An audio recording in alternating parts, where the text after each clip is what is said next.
Hi guys, welcome back to my YouTube channel.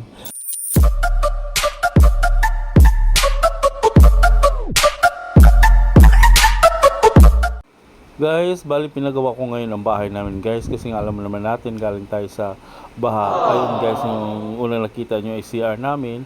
Yan pangalawa isang kwarto namin. Tapos pangalawa na kwarto namin ulit. Pinarenovate ko siya guys. Kasi nga nung nagbaha, ay nako, binaha kami rito. Umapaw yung tubig. Sa ngayon, pinaayos ko muna kasi pinatanggal ko yung mga floor mat, mga kung ano-ano dyan, mga chichiburitsi dyan. Kasi nga, ang baho na ng floor. Oo, amoy utot na yung floor namin. Ang baho-baho talaga na pinatanggal ko na ng mga floor mat na yan.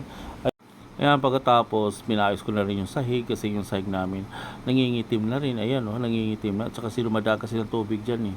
Ngayon, sinama ko na rin yung lababo namin dito. Kasi yung lababo namin napakadumi rin. Dahil nga yung kalsagsagan ng ulan, tulo ng tulo dyan. Sus, nako, parang nakakadiri na maghugas ng plato. Kasi nandiyan lang sa semento lang kasi yan siya guys. Kaya pinatiles ko na lang din. Tiis-tiis na lang ako para naman hindi pangit sa mahugasan diyan kasi nga nakadikit na sa semento yung mga germs.